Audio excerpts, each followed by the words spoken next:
You don't win every time, but you should learn every time. There's a lot of things you might have done different that were so subtle that you didn't even notice it. You weren't as prepared as you were when you do win. You showed up late, you were inattentive. The wife had called you on the way in the door and said, "Rup, rup, rup, rup, rup," and that's in the Mhm. back of your mind while you're trying to say, "Good to meet you, sir." It's you Yeah. just don't win, but you learn. Yeah.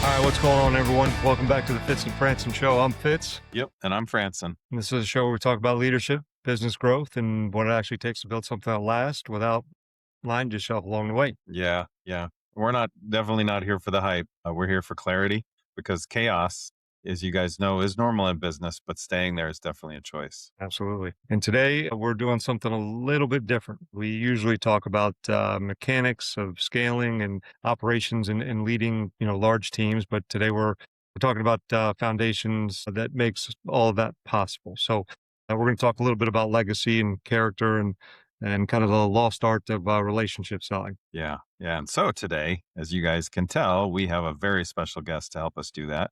He doesn't have a massive social media following that I'm aware of. He isn't No. out there selling a course, but he has spent decades mastering the art of outside sales, building a reputation that most people only dream of, to be honest. So, as well as helping raise 3 sons and a daughter. Yep. And, just like pancakes, you never get the first one right, but he did a great job with the last 3, from what I hear. Easy now, Jay. So, guys, today we are joined by Matt Fitzgerald Sr., known to the family and now to all of you as Pop. So, Pop, welcome to the show. Thank you, Jay.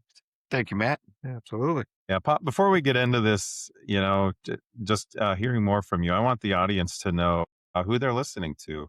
Not a resume. We're not going to go down a list of accolades, but really who you are. How would you describe yourself to someone who has never met you? I'm a pretty simple man.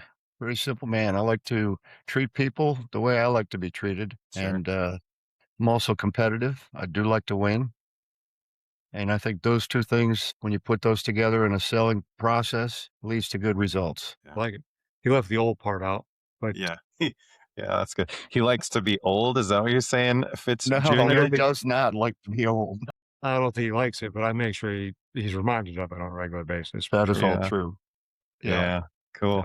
Well, Pop, I've heard some stories Mm-hmm. about you, but my understanding is you've kind of spent your career in outside sales, Yep. uh, home security, signs and Yeah. supplies, industrial coatings. Yep. Um, Exactly. Yeah, different industries, different customers, different problems. But really, from what Fitz has told me, is that there's kind of a through line across all of it that was kind of the same for you. What would you maybe say that line for you was that connected all of these industries? Well, I think the line is you have to have solid listening skills and you have to have solid skills to ask the right questions, but you have to be yourself. You have to be trustworthy. You have to be somebody that these people want to do business with. Yeah. And you can never take any of it for granted. You have to earn it and earn it every day. Sure, that's good. Jay, I'll add something here. His old age, maybe he's not as articulate as he used to be. So I'll pick him up here a little bit. One of the things I think that that Pop did a good job, at least that I admired growing up. When he would, walking into rooms of total strangers, he would walk out with friends like immediately. And I think what he said is exactly that. He does a great job of asking questions and getting people to open up very quickly. And I think he does it because he doesn't fake anything, right? Like he will ask you questions and is genuinely interested in the answers you're going to give him. Mm-hmm. So I think that's a big deal, and I think that's something that hopefully people will understand through the conversation today about who my dad is, and maybe a little bit about where I came from and some of the skills that I have, as a result of watching him a little bit too. Yeah, Maybe so. that's really good. Made a lot of friends over the years, then I can imagine. Yeah. Still Yeah. have a lot of long-term customers that are long-term friends. And that's kind of cool. Absolutely. Good. Well, Fitz, let me ask you something pretty directly. When you think about the salesperson that you've become, and you've had, just a few years under your belt, because you're still pretty young, but When you think about the salesperson that you've become and consequently developed into a coach and a leader, how much of that would you say is attributed to Pop, and how much is you maybe figuring it out on your own? Honestly, I will give quite a bit of credit to my old man here, both directly and indirectly. I think that having the opportunity to um, watch him in a lot of ways. And my dad took me on sales calls and took me to conferences at times. And I got put into a lot of uncomfortable situations for kids, right? And I think that that was Mhm. both out of necessity with four of us running around and only two parents to divide and Mhm. conquer, but also by design too, right? I think that that was something that was important for a kid to be Mhm. exposed to and have to figure out a little bit. So that's probably the direct thing that I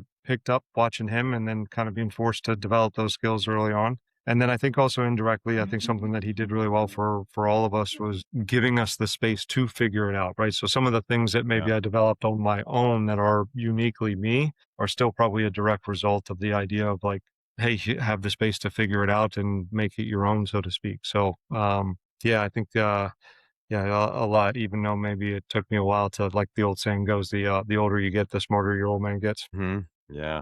Is Yeah. that really a saying? Yeah, Yeah. yeah, it is. Yeah. Yeah. It's Fitz saying it's going to be a quote on a T-shirt next week. Yeah, it might be. There you go, for sure. Yeah, Absolutely.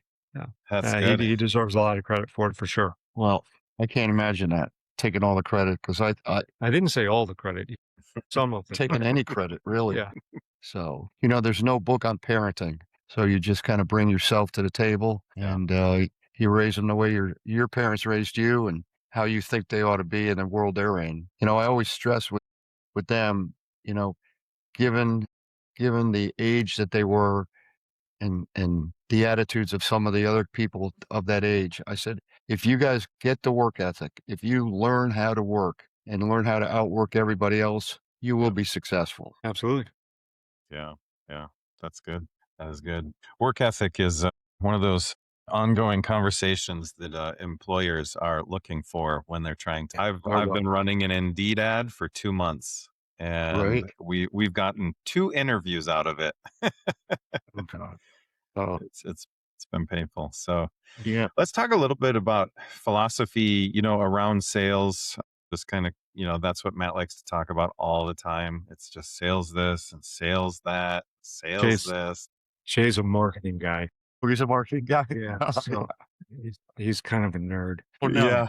Yeah. Yeah. So here we are talking about sales again, Fitz. I'm sure you're happy about that. I feel But pretty good Bob, right. I wanted to ask you, about something that really does sound simple. But I think it's actually kind of a hard question to answer in sales. Maybe for our listeners, you could just kind of lay it out in front of them, what you believe sales actually is, not what it looks like, but what it really is kind of at its core. well, it's a process. It's Hmm. identifying what the prospective customer thinks he or she needs and listening to what they're saying and then figuring what you have and how that applies to the solution for that, right? Hmm. No, I love it. I mean, process. I mean, Jay and I talk about it all the time, and it's definitely a word that I use, right? I think it's something that that we've talked about, a lot of times. My dad and I still talk on a regular basis. Even though he's retired, I'll still call and bounce ideas off of him, and it's crazy how things still come back to when you work a process the right way with the Yeah. intent of uncovering, like, hey, what do you think you want, and how do I maybe help you understand really what your need is inside of the thing you think you want, right? Hmm. Because a lot of the times those two things aren't necessarily exactly the same, right? For Yeah. for the person we're talking to, but that word is hard to define for a lot of people. Process, but it is critical to have one for sure. Yep.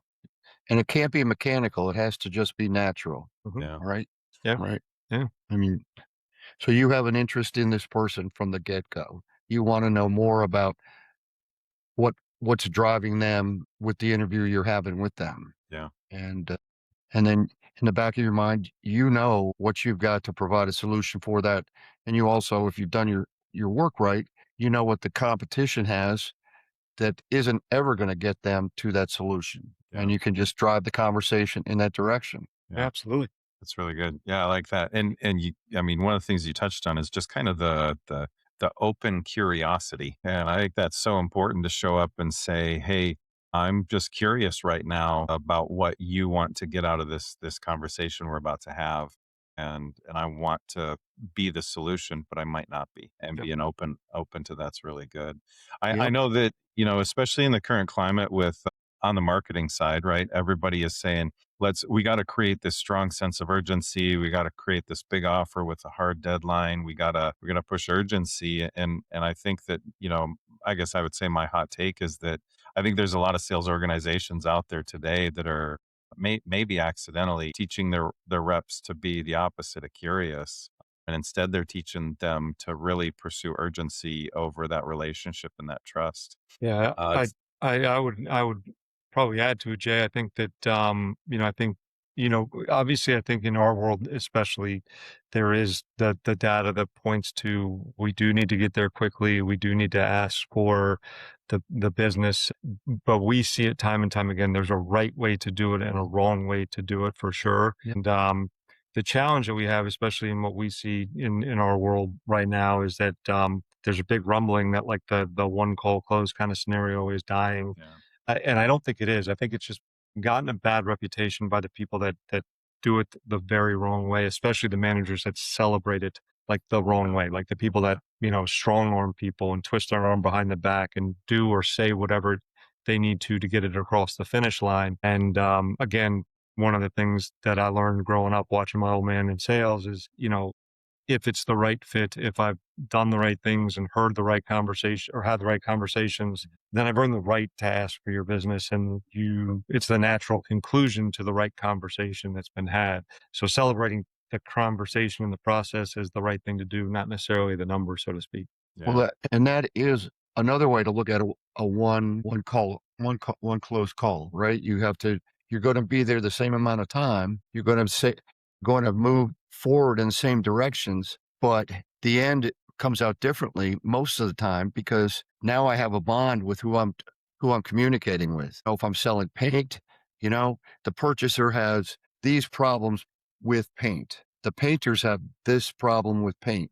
So if I just talk to the purchaser, I may never go anywhere. But if I engage him and he's active, I say, let's go take a look at what you're doing now. Well, now we go when we talk to the painter, right? And from that, you can see there's the guys in the shop and the industry that I sold in. The painter was, if there was 50 people working in the company building signs, right?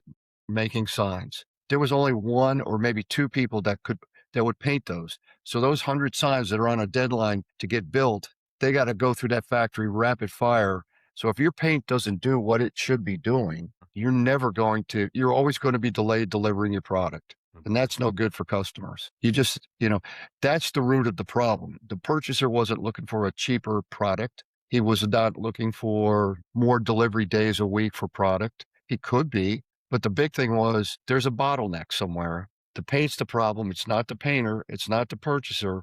They just have an old product that's not as good as what we sold. I think it's an important thing, right? Again, at the end of it, Jay, we've talked about it, or you've at least heard me talk about it. The idea of like that second and third question to get to actually the root or the core of the problem. I think that's the closing technique that's not taught well enough today.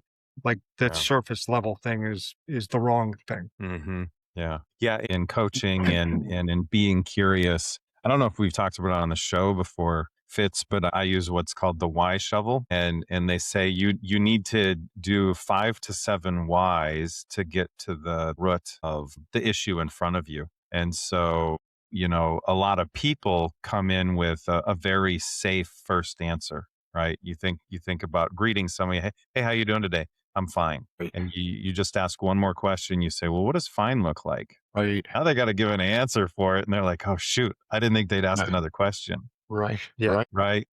And you get a couple of those great replies back. And that's like what Pop said about you really listen to understand and you ask great questions. Mhm. And then you're able to solve that problem for your customer and go, oh man, this is amazing. We just Yeah. figured out that I'm your solution. Right. Right. It's weird how we got there. Yeah. Yeah. Yeah. That's weird. But we did So it together. Yeah. right, and that's even better. Yeah. So, Pop, I'm sure you've watched industries evolve over the decades, and I've heard stories from your son that when somebody knocks on his door, his if his wife gets to the door first, she's like, run away, because Fitz is going to give that poor soul standing at the door the fifth degree, and maybe help them sell better. Yeah. But kind of putting you on the spot here, do you think that maybe there's a way that sales currently is maybe it's lost its way or incomplete or something? Jay, I see this everywhere I go, whether it's a restaurant or a store or something. Everybody's working, but not everybody is enthusiastic about what they're doing. And I think if people have lost their way anywhere, it's because they don't know any better. They're never going to know any better. They're not encouraged to know better. And it distracts from the whole presentation, whether it's a steak dinner, whether it's something you bought at the store. If that person who's working with you is genuinely enthusiastic and helpful, that makes me want to come back, makes me want to learn more about what else can we do. So I don't know if that indirectly answers that question. No, I like it. One of the things that Jay's heard me say this a bunch, right? That I'm unapologetically a salesperson, and I think that what I mean by that is and I say this too, it's a noble profession, right? But profession, I think, being the key word. And I think people looking at whatever they do, especially, talking specifically about sales, or Jay on the marketing side, that is a marketer, like it's a profession, it's a craft. And Jay talks about being curious, staying curious all the time. That's a thing that I think is probably not just unique to sales, but is probably something with like the dawn of TikTok and 3-second, 5-second clips, that we are on to the next thing very quickly. And instead of like diving into it and like wanting to understand it as best we possibly can, be better at it the next day and the day after that and the day after that kind of things. I think if that's something that, even in my time in it, that I've seen be different. And I've been fortunate to be exposed to some really, really great people in this profession that were just hungry for more knowledge. Yeah. Yeah. Yeah, that's good. And I think that it kind of comes back to this idea that you understand that you're given an opportunity to serve the person in front of you. And I think that that's the big shift, and maybe that's the kind of the less enthusiasm or the more sour attitude or disposition is. A lot of people in our culture are there for the paycheck, and it's like, you can get paid anywhere. Why don't you get paid somewhere that you want to be? Right. Right? Right. Yeah. Lots and Yeah. lots of opportunities out there. Yeah. Yeah. So I think one of these things that has come up a few times, I'd like to talk about it a little bit more, is just this idea of building trust in that salesperson and customer relationship. I think that trust is used too flippantly, but you got to earn their trust, right? They got to trust you if you're going to get their business.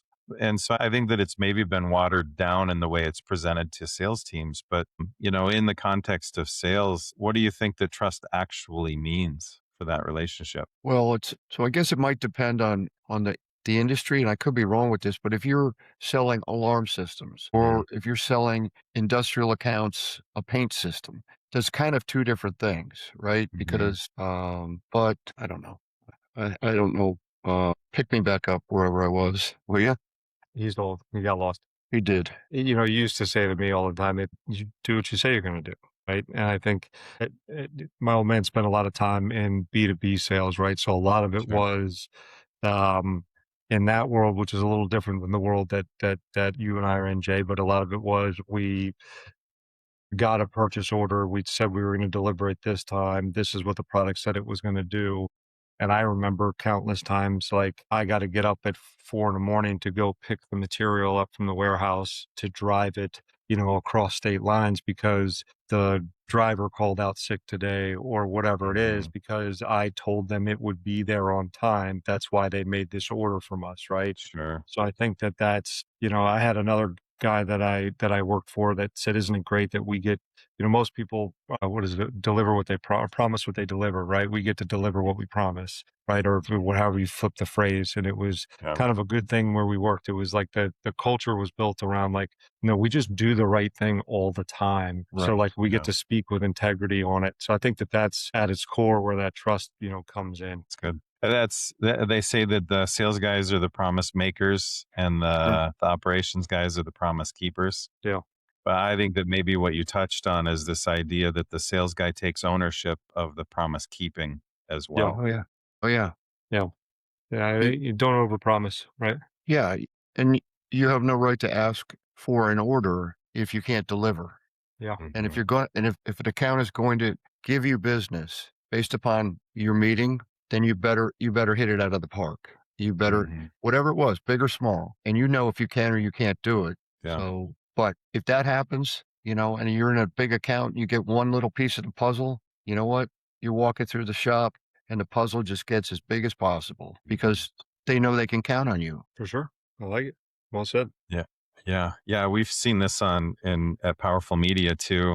I have past clients that I don't even work with anymore, and they'll call me up and they will literally say, Jay, I'm calling you because you're the only marketer I trust. And Cool place to be. It is. I will tell Matt regularly, I am not a salesman. And he's encouraged me here and there where he's like, my sales style is really the relationship building model of I just tell him the truth. I don't Yeah. promise anything that I can't get them, and it's pretty good. For So sure. I want to talk a little bit also kind of the opposite side of sales. The fun part is the winning, but salespeople don't win all the time, from what I understand. And I don't know if you guys can hear it, but it is hailing right now outside Is my it window. really? Wow. Yeah. Wow, that's hail? Jay's in Yeah. Minnesota. So Oh, yeah. It's You wanna go down to the hitting the basement or window, anything? Yeah. Wow. clanking and clattering. Right. Well, you don't win every time, Yeah. but you should learn every time. I I It like that. You should learn every time because there's a lot of things you might have done different that were so subtle that you didn't even notice it. You weren't as prepared as you were when you do win. You showed up late, you were inattentive. The wife had called you on the way in the door and said, "Rup, rup, rup, rup, rup," and Mhm, that's in the mhm. back of your mind while you're trying to say, "Good to meet you, sir." It's Yeah. you just don't win, but you learn. Yeah. I had a sales manager tell me one time, he said, do not get out of your car until you're ready and until you 1000% believe that you are the best guy for this call and that we have the best product for what they're going to want or Yeah. need. And that's true. Yeah. It's just, so you don't win them all, but you keep your pipeline filled and you Yeah. never and you don't not go back. You to find a way to call them back. I got to come back. I'll be by next week. This is something you really need to see. Give me 5 minutes, Yeah. and 5 minutes becomes a lifetime if you do it Yeah. the right way. I knew I didn't make that up on my own. A Yeah. 5-minute thing, Jay. Yeah. Hey, look, it's an important thing. I think salespeople at times take that stuff too personally, right? The Mhm. no, and that's where it burns them out. Yeah. You're gonna get no a lot. You're gonna get kicked in the teeth a lot. It's not the game for the like weak-hearted or lighthearted or Mhm. whatever it is, right? There's little victories in all of those no's, and there's something to Yeah. be taken away. I was with one of the groups we work with, Jay, last week, and I said, what do you think I like? Do you think I like winning more than I hate losing, or I hate losing more than I like winning? And they were really confused by the question because it's a really terribly worded question. I agree. But they were like, well, I guess winning. I was like, no, I hate losing. I hate losing. But here's what I can promise you. If we're playing a game, I don't care what it is, right? Whatever the game is, I can promise you, you will never beat me the same way twice. Mhm. Like I will die before you beat me the same way twice because I will learn everything about how you beat me to make sure that it never happens again. Yeah. And the point of the conversation was we were talking about objections, and I was like, we've talked about this for 3 straight weeks, and you're still talking about the same thing, the same way. Yeah. Like you have to learn from them. They're gonna happen, but like as long as they don't continue to happen the exact same way all the time, every time, 20 times in a row, then you're not losing. Like you're getting better, and that's what's important. Mhm. That's good. So how do you help a salesperson pivot their mindset from because salespeople are just by nature competitive. They're Yeah. they're in it for the hunt. How do you help them maybe make that subtle shift to you don't win them all, but you always learn? Right? That's a big shift for a lot of salespeople, I think. Well, every organization has their top dog, their top couple of Mhm. dogs. They've already worked through that process. And it should Yeah. be not just a couple of sales guys squawking over at the coffee pot about, yeah, I got run out of the house last night, or, they stood me up. It was a one leg or whatever it was, right? Mhm. You, there was something in there that could have gone one way or the other, but it didn't because Yeah. whatever the mindset you had when you walked through the door wasn't, I've got the best things. So it's just, I think you utilize the talent you have in your company and make sure that they're part of the teaching process. Why does Roger do this so well? I mean, look at the board at the end of the hall, and Roger's sales are all the way at the top of the chart, and Matt's are way down here, and Matt seems to be unhappy. Why would he be unhappy? Not Yeah. Matt, but you know what I Yeah. mean. And it's just Never good enough. Different Matt. Yeah, no, I get it. different. Just yeah. Sure. But Look, I'll add this too. Um, the manager story, like about like, hey, don't get out of the car. That's great. That's important. But also, like, you need to anticipate the no.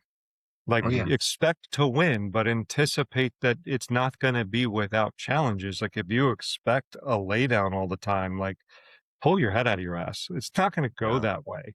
Like Yeah. Yeah. the Roger at the top of the board didn't just like walk in with blank checks on every appointment.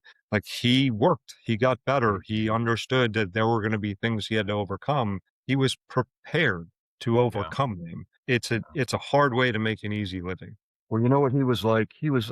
I always talked about Roger as being a doctor because you're sitting in a waiting room and the doctor comes in and the doctor is basically assuming the sale. He's assuming he's going to provide you with a solution and you're going to Mhm. walk out the door happy as you could be, right? And Mhm. that was his mindset going in there every single time, every time. So it's that's the kind of guy you want talking to the guys that aren't quite getting over those hurdles, right? Mhm. Or Yeah. maybe there's a great podcast they could watch, Yeah, that's right. Yeah. right? Yeah. Uh, If you know any great podcasts, let us know. I will. I will. I'm making the circuit right now. This is where you Yeah. This is where I go. no, no, Fitz and Fran. This is where you say it. Yeah. Oh, It's before the show. oh, you Damn mean it. like what? We'll fine. We'll cut it, edit it back in Yeah, later. that's right. It's this Uh, show. It's this yeah, show. This show. which one? Yeah, These are starting that name and then that name. oh, Fitz and Yeah. Franson. There we go. Nailed it. Oh, Here we go. wow. Boom. Boom. I'm Yeah, learning a lot. Yeah, that is good. Lifelong learners. That's kind of like how life is always interesting. There you go. yeah, I agree. Part of the sales thing, and I'm, being removed from it a little bit. I hear the language, strewn about, but I've heard the phrase objection handling, and I'd love to hear your guys' take on it. Where maybe some sales training you guys have been a part of is that they really teach the sales guy to overcome the no or the objection rather than teach them to understand or learn. And yeah, Pop, do you have any stories where you felt like maybe after the fact you walk back out to your car, you sit down and you go, shoot, I just argued with the customer for like 20 minutes. I've done that. Yeah. I've done that. Yeah, I've definitely done that. But I was never thrown out of a place. I'll put it that Okay. way. You didn't push hard enough. I took an account one time up in Rhode Island from a competitor, and because I just did all the right things, I took the process from we'll come in, we'll talk to I've got some product in the car, let's mix it up and we can spray it out and see what you guys think. Well, when that was done, everything that we had talked about, everything I said we could do, they saw it firsthand. And right there Mhm. and then they switched. Well, my competitor came in a couple of days later and he noticed that his paint product was on the loading dock waiting for somebody to pick it back up, and Mhm. he went crazy. He didn't Yeah. bother to talk and ask. He literally was thrown out. So Wow. he was I think we've talked about it before. When you get objections, no's are different. Objections Mhm. are opportunities for longer conversations. right. Pop said it earlier, 5 more minutes, right? And if I can get Yeah. 5 more minutes, I think that that's important. And if you find yourself in an argument fighting with a customer, that's where we as a profession get a bad reputation, right? That's where, you know, I hear it all the time. I'm a great closer. You're a terrible detriment to our profession. Stop Mhm. saying that, right? Yeah. Like, be better about asking good questions, be better about having good conversations. Like, I don't want to overcome objections. I'm terrible at it. Like, I'm not good Mhm. at it. I would rather you never have an objection because we talked about all of those things prior to talking about like how you want to pay for it. All right. Mhm. Again, if we get to a spot where you say like, man, that's a lot, or, we want to think a little bit more about it, that's not no. Like no is different. And I can still talk and have conversation and ask you to tell me more about that. And, what does that look like for you? And maybe uncover like the hesitation. And all I'm trying to do is get you to a spot where you say, hey, there is something like that makes sense here. And I maybe just had a hesitation for no real good reason. It's not really arguing, it's clarifying because Sure. somebody somewhere in the conversation, somebody's got a set of information and you're trying to convey information and there's a wall there. So it's not an argument to say you're wrong. You could read their data sheet and it will show what the dry time is, what the coverage is, whatever the bugaboo is, and you can look at mine right here and see the difference. Or we could just spray it, mix it and spray it, and you'll see it firsthand. Yeah. But it's not arguing, it's just clarifying. Because a lot of times the customer will have their mind made up. Somebody said, we don't want those guys because what was that based on? I mean, when you're selling product for one of the largest companies in the world, we don't have a bad reputation. We don't make bad product. And you got to believe that in your heart. You got to be willing to argue for it or just stick Mhm. to it, you know, It's good. because Good stuff. it's your time. It's your time. It's your company's time. Yeah, that's good. Well, a lot of this conversation has been kind of relationally focused with the customer, but kind of your philosophy and your son's philosophy, this stuff, I think that it could be, traced back and you could point at people or circumstances that helped shape kind of who you are and your philosophy of sales. If you had some people to kind of talk about that shaped you, who kind of came through your life over the years in sales that helped shape you? What was it like? So there were people like that, whether it was the Roger at the one place. I was hired to sell paint product in 13 state territory, and I knew nothing about paint, nothing. And I told him that in the interview. I said, but I do know how to sell. And then the GM was like, I believe that. I said, but I said, my one request is that I get to travel with your best guy for my first Nice. month. And there was an old cartoon. It was like, I think it was called Felix the Cat. And the guy had the bag full of magical stuff. And this guy literally went through a sales process with that. While he's listening, he was really good. I mean, he wasn't going to get bogged down on something.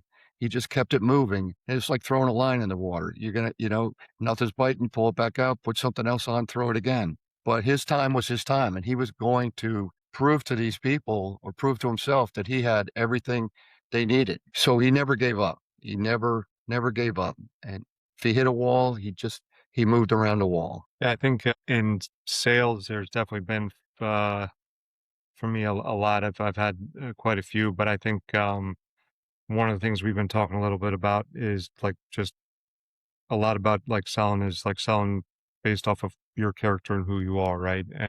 And tying it back to that a little bit, my dad's dad, grandpa is what we called him, right? But he was a big influence on me. He was a good man. He was a very very good man and great character. And did like just if it wasn't the right way, it wasn't for him.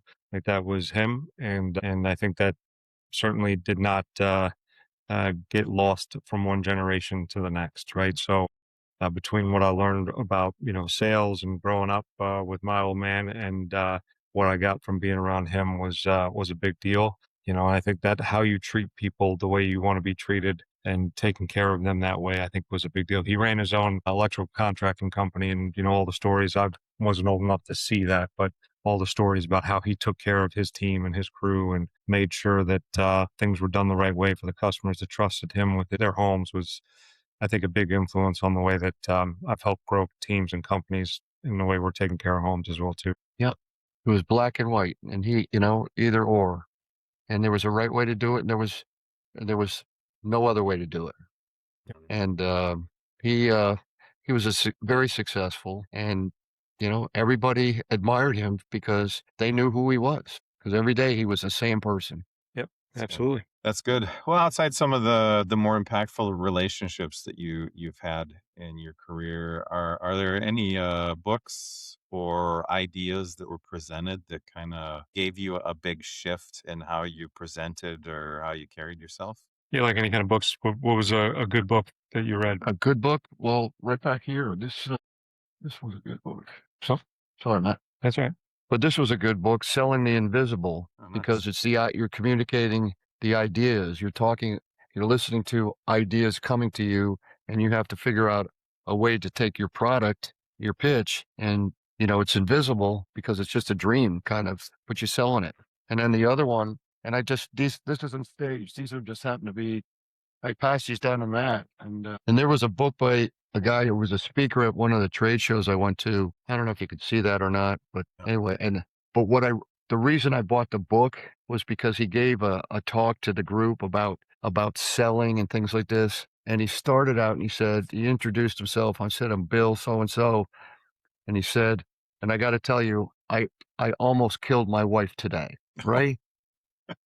Well, now everybody in the room is like, "What?" What? And now they're just everything he had to say. He almost ran out of gas in his private plane and had to land in a field flying Oh, into dear. the presentation. Nice. Hmm. But that got you into this whole Yeah. book, and it just, you know, again, it was a lot like Roger the doctor, right? Who just assumes a sale. It's just, you Yeah. assume it because you do have all the knowledge. You Hmm. have all the right tools to do this. And the customer who's a purchaser who last week might have been an accountant, they don't have all the right tools, but you can help them to be better at what they're doing, right? Yeah. So yeah, everybody sells the same kinds of things and they might all do the same kinds of things, but to buy from somebody who you really trust, you're buying something that's just golden. Mine's better than yours now, right? Because you conveyed the right information to make them feel that way. And that Hmm. is big because they will withstand somebody from upstairs coming down and saying, why are we spending all this money on this product? Well, we're really not spending all that money because using this saves us so much time in the manufacturing that we're actually making more money, Yeah. right? I like it. That's good Mhm. stuff. That's good.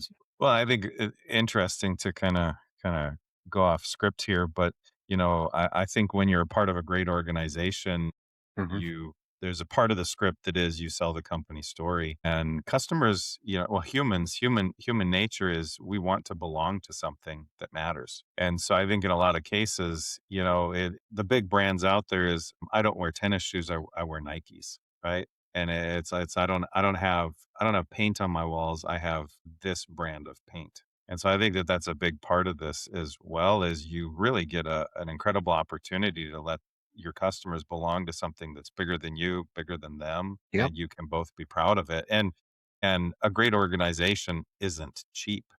Oh, And so you also have that conversation about you could get it cheaper from a chuck in a truck or a man in a van, yep. right? Right. But you wouldn't belong to anything at that point, No. and we like to. Yep. Absolutely. It's You're good. not. Yep. Fitz, I'm gonna put you on the spot here because, I think every child at some point or another has been like, "Dad, you know nothing." Yeah. And then Yeah. later on, we Yes. go, "Hey, Dad, I need to Oh, apologize. You were right about everything." So was there anything early on in your career that your dad was like, "Hey, you should probably do it this way," and you're like, "Heck no." hmm. Honestly, I think that again, I think to my dad's credit, it gave us the space to figure a lot of things out on our own, which meant failing at things too, which I think is an important part of growing up. Mhm. And I think one of those things was I can be stubborn. We need to make sure my wife doesn't watch this episode. She doesn't watch this anyway, but Yeah. I definitely, I think I had the need to be like the smartest or the best in the room at times. And I think there was a conversation, he probably doesn't even remember this, like long time ago now at this point, because I'm getting old myself, but about like, hey, slow down and like, just like be, be okay with like being surrounded by people that are smarter than you, like, and learn, right? And not that I had like an ego to be smarter than anybody else, but you're where you're supposed to be, like you're on the path you're supposed to be on, and you're far enough along in that, right? And be more concerned about like building trust and the fact that people will pour into you, and you'll learn where where you need to be. And yeah, I think that was I didn't need to win as much as I thought I needed to win as early as I did. Yeah, sometimes you have to get your butt kicked, you know? Yeah, So yeah, you know, I got it kicked quite a bit. and early. but you get back up, you learn from it. Absolutely, You learn you're not gonna go back down there again, right? So, right? for sure. Anyway, that's all I got. And your dad is there to kindly go, well, that sucked. Probably shouldn't do that again. Right, yeah. Yeah, yeah. That stove was hot. What? Oh, yeah. Yeah, right. Yeah. Yeah. Yeah. Probably I get a can remember Band-Aid. my dad saying, I wouldn't do that if I were you. Right, right. Yeah, that's it. I'm like, Exactly. it'll be different for me, I swear. And then I come running back to him going, I made a huge mistake. Well, that's a good segue into the next part I wanted to ask you. I told Matt when he said you were going to be on the show that I just wanted the entire show to be story after story of Matt being awkward and saying dumb things and making poor All right, decisions. So we're done. We're done. This is yeah, good. yeah. Cut. So Matt currently kind of sits in a position that he's earned, and it's well deserved of being kind of a respected coach and a leader in the industry that he serves. And but we both know that there was a version of him that existed before this. And so I was curious, Pop, if you could give us any fun stories about what Matt was like growing up. Oh, man. Oh, man. Careful, I'm right here, and I'm a lot I know. bigger than you. I know. Yeah. And I'm a lot slower than I used to be. Let's just say that everybody grows up as they're developing and they're having successes that just seem to just flow and happen, but you don't realize that you're actually working hard to get at it. But instead, your head gets a little bit bigger and bigger, and sometimes you take things for granted. Like let's just say that maybe schoolwork didn't at one point didn't really seem to matter so much. But when I got the eyeball from mom that the report cards had come in and it was laying on the table and I saw it and I went, huh. Anyway, we had a nice conversation Yeah. and it involved a shovel, but not swinging at each other. It involved a shovel and an opportunity to dig a ditch in the backyard. And I said, and the question was something along the lines of why. I said, well, if you're going to put that kind of effort in with your schoolwork, the world's always going to need a ditch digger, and you might as well That's start good. now and learn to be the best one. This is not That's the way that story went, by the way. This is an argument good that happens story. regularly. I was met at the door. In his defense, my grades sucked, and I was a terrible student. But I was met at the door. Not always. No. I was met at the door, and he said, "Come here. I need you to do something for me." He walked me around the house. I didn't get to go in the house. Walked me around the house, and he had marked off a hole or a square in the backyard and was like, "Here," hands me a shovel. "I need you to dig a hole here." And I went, "What for?" He goes, "Dig the hole." I was like, "Okay." And I start digging. He went inside. Hours went by. And I'm sitting Days, out. weeks. I'm sitting there going, what the am I digging this hole for? Are we getting a pool? And this is how we're saving money? And it's the smallest pool ever? Yeah.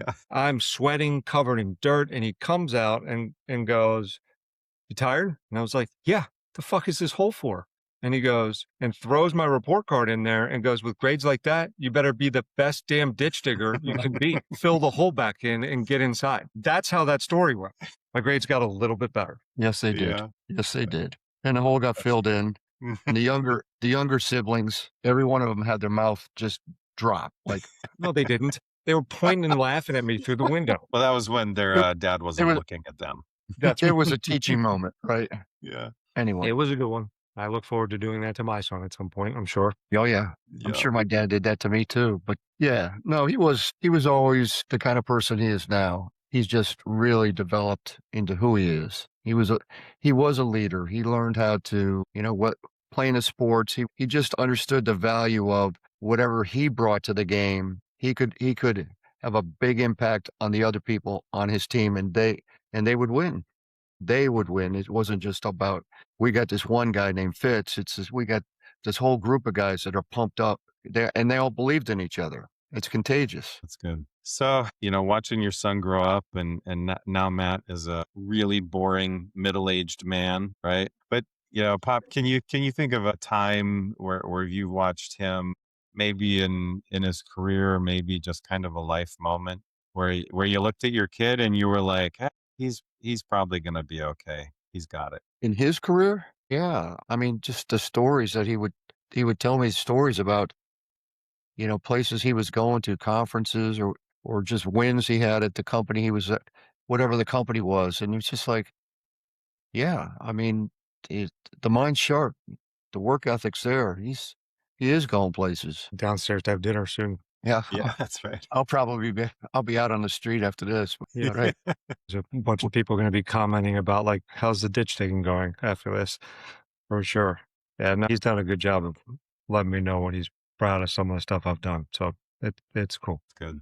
One of the things that Matt and I like to talk about on the show, and I think it'd be nice if we could talk about it more. But just as the reality that you know you as a human, you aren't your job title. You aren't your career. And so, in the case of both of you guys with your careers, you're not just a salesperson. And so, if I could maybe, thinking about the people that are listening to this right now, and maybe they're out there trying to build something big, but also be, a good parent, a father or a mother. When you look at that, what do you feel like or how did you view your job as a dad?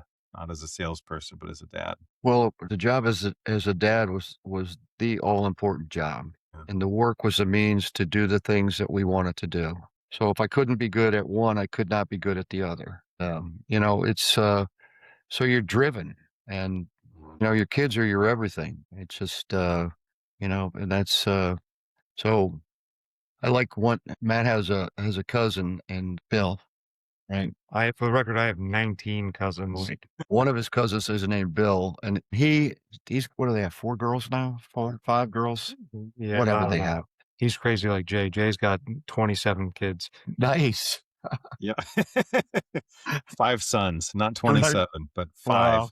Wow. That's well, man, you got your own team right there, So, Pretty much. Yep. yeah, it's, but you know what? He's a natural I almost said natural salesperson. I don't know what that really is, but he's just a natural person. Mm. But you know how it is when you're out on the road all day long and you come in and sometimes you won, sometimes you didn't. Life is but he won't get out of his car to go in the house till he's wiped that all out, and he walks through the door and he's got the big smile on his face and, he's everybody's best dad when he walks in that door. Yeah. Mhm. And that's the way he approaches his calls too, his sales calls. That's good. Yeah. I think, dad did a good job of that, on the road with what he did. But when he came home, I think that time was still, dad and kid time. And I think it's easier said than done. I think, Jay, we've talked about that before. And the idea of work-life balance it's not easy and almost impossible to really truly do. You have to be disconnected from one or the other at times. If you don't do that, you won't be good at either. So I think you have to find the time to do one really well and then turn it off and go do the other really well. And if you can do those things, you're doing okay. And the reality of it is my younger brother has 2 kids, and I think the advice I gave him when he was having his first kid is like we're all getting it right and screwing this up at the exact same time. Yeah. Yeah. Yeah, that's good.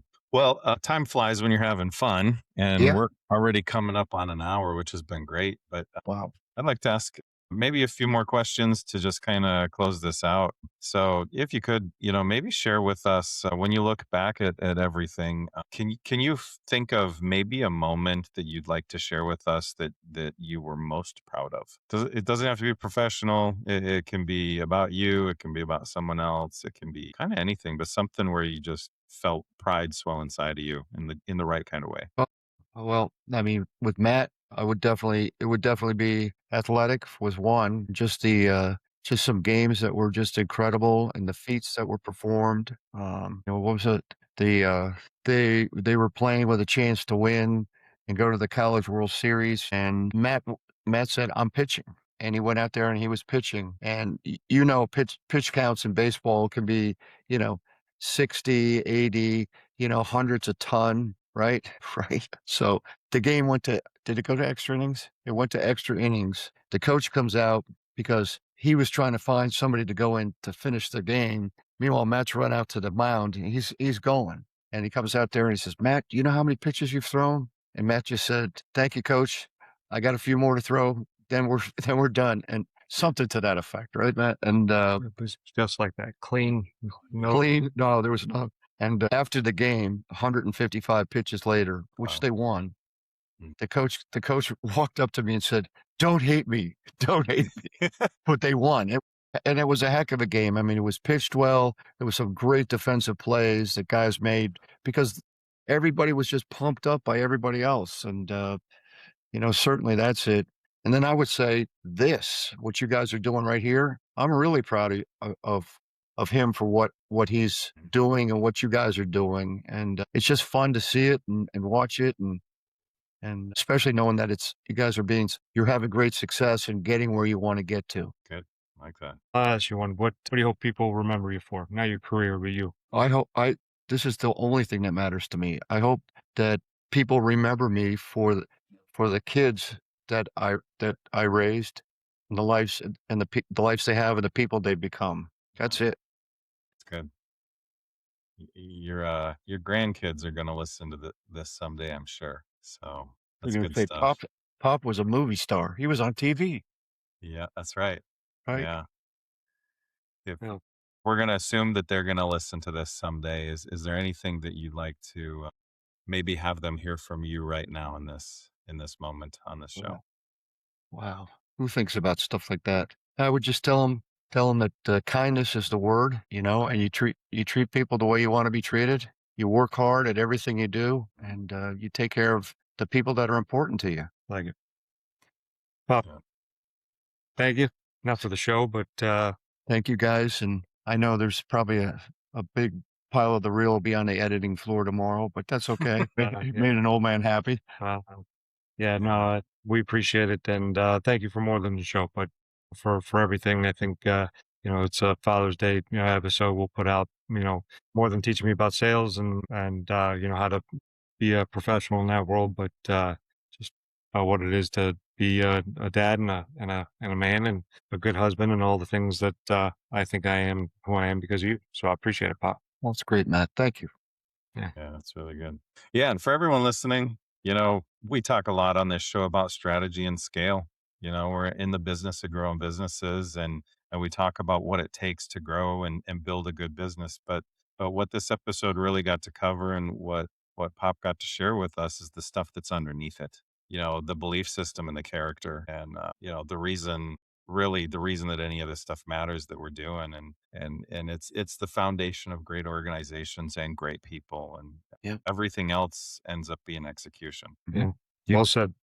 Look, obviously, got to give a little bit of a plug here too at the end of our shows. So, if you want to build a team that operates at that level that we're talking about, if you want some coaching and training that goes beyond kind of some of those tactics and actually develops your people, book a call. Be happy to help in any way that I can. Yeah. Yeah. And if you're growing your organization and you might feel like it's starting to outgrow you or you got a larger sales team and you want a marketing partner, which is what Powerful gets to do, somebody that actually understands what it takes to scale, feel free to check out our website, powerful.com, and book a time with Fitz or myself to do an audit of your systems and what you're doing. Yeah. Hey, look, and if this episode hit home for you, share it. We normally say with a leader, but maybe share it with a father today, right? Yeah. Send it to a sales leader too. Send it to someone who needs to be reminded of the fact that character is still probably the most powerful tool you have. The thing you can bring into a room and change it. But do us a favor and like and subscribe and leave us a review, a comment. We always read them, right? We appreciate every single one of you out there. Until next time, keep building and keep growing. And happy hunting, everybody. That's right. We'll see you next time on the Fitz and Franson Show. Same mic, same vibe, big laughs, big talks. Yeah, we're built different, all right. Thanks for watching. Now get back to work.